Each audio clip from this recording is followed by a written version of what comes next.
Hello, Robin Miller, Marshall Pruett. Another 12-hour day at the Speedway, but we got some people, I don't want to say qualified, but they got, what is this called? What do we call this? The preliminary round of qualifying, which was pretty interesting because it looked like a Honda party right till the end. On the last half hour, Ed Carpenter ruined the Honda party, knocked Takuma Sato off the provisional, whatever you call this, the Fast 9 fastest guy of the day, Yeah. and Scott Dixon, and then you had Alexander Rossi. It was a Honda front row, and he knocked them boys out of the way, which is pretty impressive, although I think he had some help from the conditions. Well, help from the conditions, but you also really, guys, I think we saw for the first time this year and in a little while, Ed flex all of his experience to benefit himself and the team. Been a little while, Robin, right, since we've come to an oval track and been really afraid of Ed. It was cool to see him working up to the last minute with his engineer, Matt Barnes. The conditions are changing, wind, what should we do? Jumped in the car, went out there, and just roared. So that was genuinely great to see. Jerry Hildebrand went out and was really quick as well, so he'll be locked into the Fast 9 going into Sunday, where the top 9 cars are the only ones that can vie for the pole. Not a surprise to see the Carpenter cars fast on an oval, fast at Indy, where Ed's been on the pole twice, Robin. But tell me about, did we think the Carpenter cars were going to be the fastest Chevys in the Fast 9? What happened to the Penskes? Well, I think that's the most surprising thing. Will Power is the only Penske car that made the Fast 9, and for a while there, it looked like he might even have a chance for the front row or maybe, top speed for a while. But I do think you bring up a good point. I mean, Ed, nobody even talked about him all week. But, they were, I think in the no-toe, he had a pretty good a couple of days in a row where he was pretty quick. So, like you said, his experience here, but we keep hearing that the Hondas were 5 mile an hour faster down the straightaway. So how does Chevrolet steal the pole? Yeah, I took a look at the some of the top speeds, the trap speeds from qualifying, and they're actually really close today. So that's not true. It's not 5 miles. Well, I mean, there was a big separation when we were running in the heat. Cars had a lot of laps. People knew what they were working in.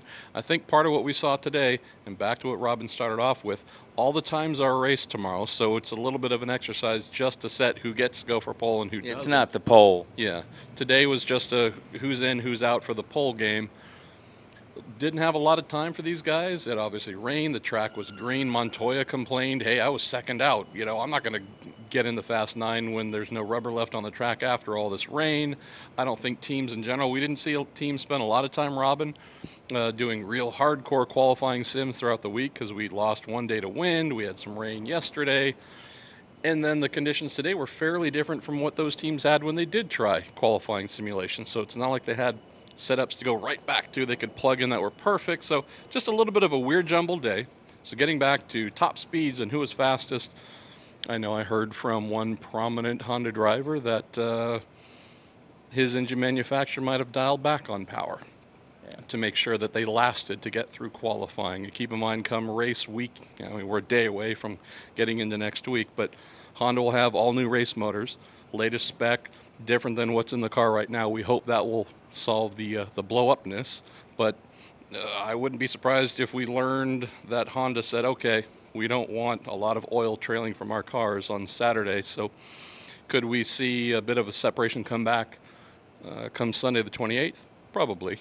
Still impressed with Scott Dixon, though. He qualified in the heat of the day and pretty early, and he will be somebody to contend with tomorrow, no doubt about it. All right, we talked about the Penske boys. The guy that that kind of almost stole the show was rookie Ed Jones. And Dale Coyne had a tough day. Of course, we should probably start the whole thing off talking about Sebastien Bourdais, and he's got some fractures in his pelvis and a fractured right hip.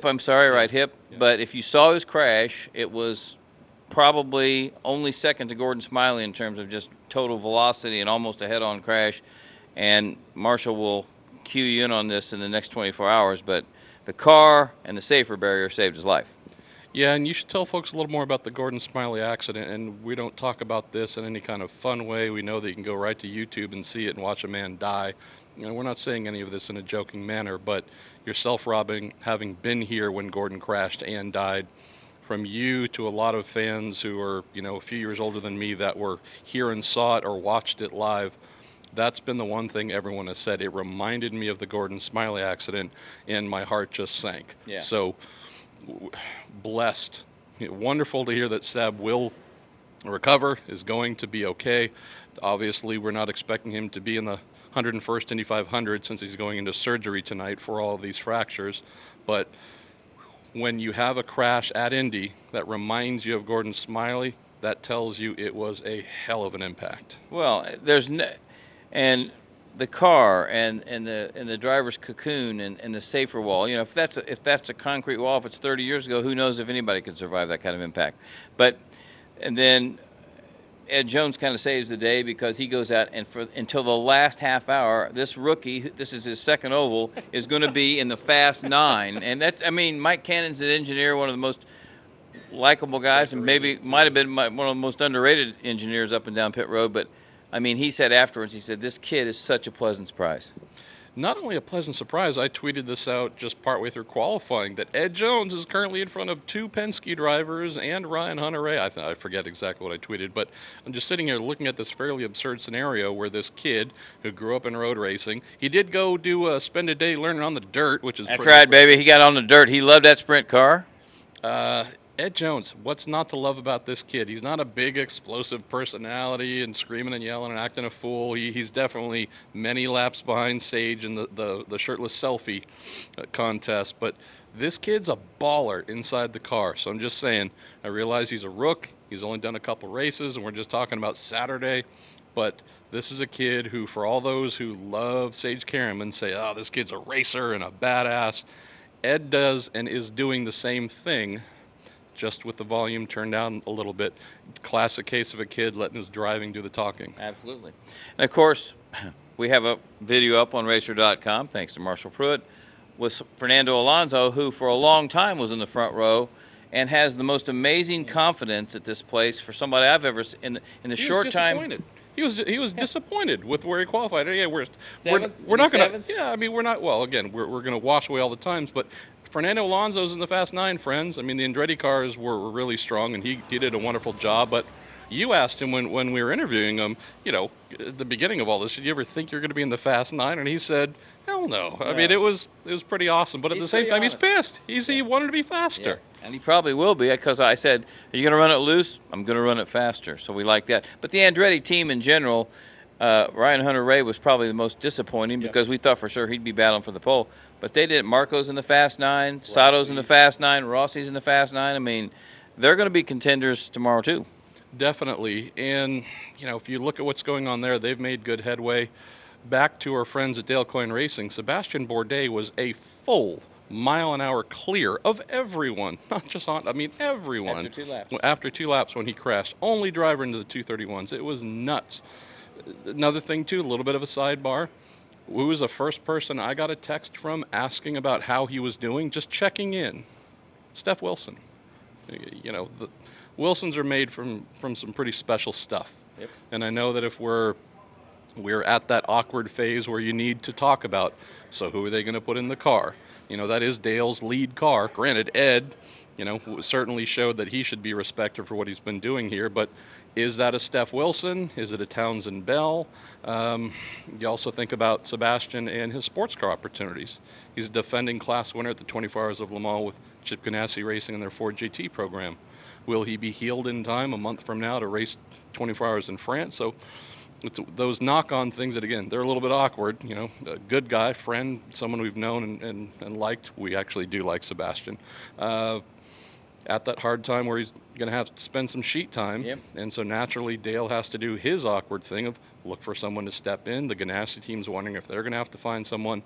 A lot of dominoes fall when a top driver like Seb gets hurt, is looking at spending some recovery time.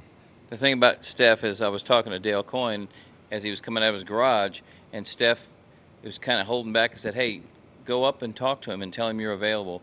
It's not ghoulish. It's nothing. It's part of the job. It's part of the business. I said, I was at the Hoosier 100 back in the 60s or 70s, and the guy's upside down, and there's 2 guys with their arm around the car, and are saying, listen, he's probably not going to be ready for Terre Haute tomorrow.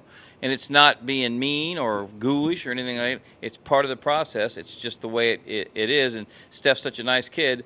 I hope he gets some consideration, because it's only because of his graciousness that Fernando Alonso's in this race. Very true. Another kid who you want to talk about gracious and having to go into the unknown, Spencer Pigot. Made it out. They weren't able to go out this morning for the practice session, somewhat limited practice session because of the rain. Had his big crash yesterday, the Juncos team, Miracle Workers. Those people are awesome. Got the car out in time for him to go and set qualifying speed. And that was the first time he was in the car since the crash. Was the setup right? Was there anything else undiagnosed? Who knows? This kid got a feel for how his car was on the warm-up lap to qualify for the Indy 500. So, again, we celebrate Ed. Hell, let's celebrate Spencer. And he wasn't fast, nor should he have been. I mean, the last thing he should have done, been out there, dirt tracking the thing, with smoke pouring off the right rear. But he's in the field safely. Jack Harvey did well. Shank team, after that cartoon anvil, finding them all the time. Saw Mike kind of leaning up against the pit wall waiting for their turn, and he's texting and looking around, fidgeting, doing everything he could to not let the moment soak in, because this is something he's wanted to do for decades. They're in safely. 33 cars we knew they were going to be in, but again, didn't wad the thing up, didn't have any technical issues. So, and Buddy Lazier, hey, I mean, good on him, good on them.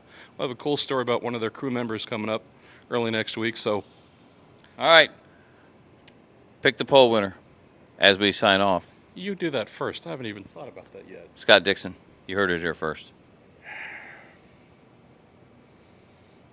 I'm going to go Rossi. I don't know why. I'm going to go with Rossi. I had a weird, I don't want to say premonition. Maybe it was, because I'm not into that stuff, not superstitious, whatever. I was walking by Seb's car when he was just before he was about to go out and qualify, and had a really weird mental image of what happened happen. And I just had Rossi flash into my head. So either it was just a crazy coincidence with Seb, or I have some new mental divining fortune telling. You're mental, all right. I've drank too much. You're today. from California. No, what do you drank for me? You're from California. I have no idea all right. what's going on. Racer.com. Read him. Read us. Yes, you got to read him. Watch our videos. Thanks for all your support. We'll talk to you tomorrow after another 12-hour day when the pole sitter will be decided for the 101st Indianapolis 500. All right. This is a big sure.